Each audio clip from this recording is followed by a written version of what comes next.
করেছে পাকিস্তান। নতুন করে ভূপাতিত হওয়া যুদ্ধ বিমানটি ভারতের মিরাজ 2000 বিমানটি 6 থেকে 7 মে রাতে কাশ্মীরের পামপুর এলাকায় গুলি করে নামানো হয়। যুদ্ধ বিমানের ধ্বংসের পর পাকিস্তানের দাবি অনুযায়ী মোট 6টি ভারতীয় যুদ্ধ বিমান ভূপাতিত হলো চলমান উত্তেজনার মধ্যে। বৃহস্পতিবার কামরায় পাকিস্তান বিমান বাহিনীর একটি ঘাঁটি পরিদর্শনকালে প্রধানমন্ত্রী শেহবাজ এ তথ্য জানান। তিনি বলেন, এই ঘটনা প্রমাণ করে যে আমাদের বিমান বাহিনী অত্যন্ত দক্ষ এবং মাতৃভূমির নিরাপত্তায় প্রতিশ্রুতিবদ্ধ। পাকিস্তানের সামরিক বাহিনীর মিডিয়া শাখা ISPR জানিয়েছে, এদিন প্রধানমন্ত্রী সামরিক পাইলট, প্রকৌশলী ও প্রযুক্তিবিদদের সঙ্গে দেখা করে তাদের পেশাদারিত্বের প্রশংসা করেছেন। শেহবাজ শরীফ বলেন, ভারতের আগ্রাসনের জবাবে পাকিস্তান সংযম দেখিয়েছে, কিন্তু একই সঙ্গে কৌশলগতভাবে শক্ত প্রতিরোধ গড়ে তুলেছে। আমাদের সশস্ত্র বাহিনীর নিখুঁত প্রতিক্রিয়া শত্রুর সামরিক শক্তিকে বড় ধাক্কা দিয়েছে।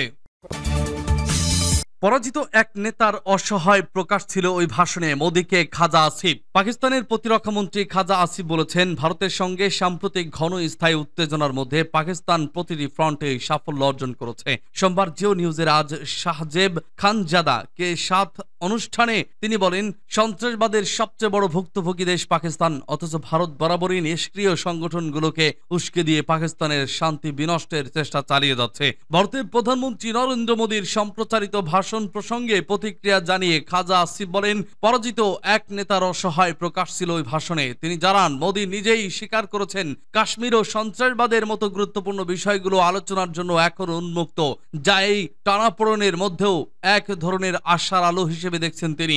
আসিফ আরো বলেন, ভারতের জনগণের মধ্যে এখন মোদীর নেতৃত্ব নিয়ে প্রশ্ন উঠছে, তার জনপ্রিয়তা ক্রমশই হারিয়ে যাচ্ছে। তিনি নিশ্চিত করেন, ভবিষ্যতে ভারতের সঙ্গে কোনো সংলাপ হলে কাশ্মীর সহ সব মৌলিক ইস্যু পাকিস্তান সামনে তুলে ধরবে। পাকিস্তানের প্রতিরক্ষা মন্ত্রী বলেন, শুধু পাকিস্তান নয়, কানাডা সহ অন্যান্য দেশেও সন্ত্রাসী কার্যকলাপে ভারতের জড়িত থাকার প্রমাণ রয়েছে। পূর্ব সীমান্তে সরাসরি যুদ্ধের পথে হাঁটছে ভারত, আর পশ্চিম সীমান্তে তেহরিক-ই-তালেবান পাকিস্তান ও TTP ও বালুচিস্তান লিবারেশন আর্মি BL এর মতো গোষ্ঠীগুলো ভারতীয় এজেন্ট হিসেবে কাজ করছে বলেও অভিযোগ করেন তিনি। খাজা আসিফ জানান, গত 2 দশক ধরে পাকিস্তানের পশ্চিম সীমান্তকে অস্থির রাখতে ভারত নেপথ্য থেকে এই সন্ত্রাসী গোষ্ঠীগুলোকে সমর্থন দিয়ে আসছে।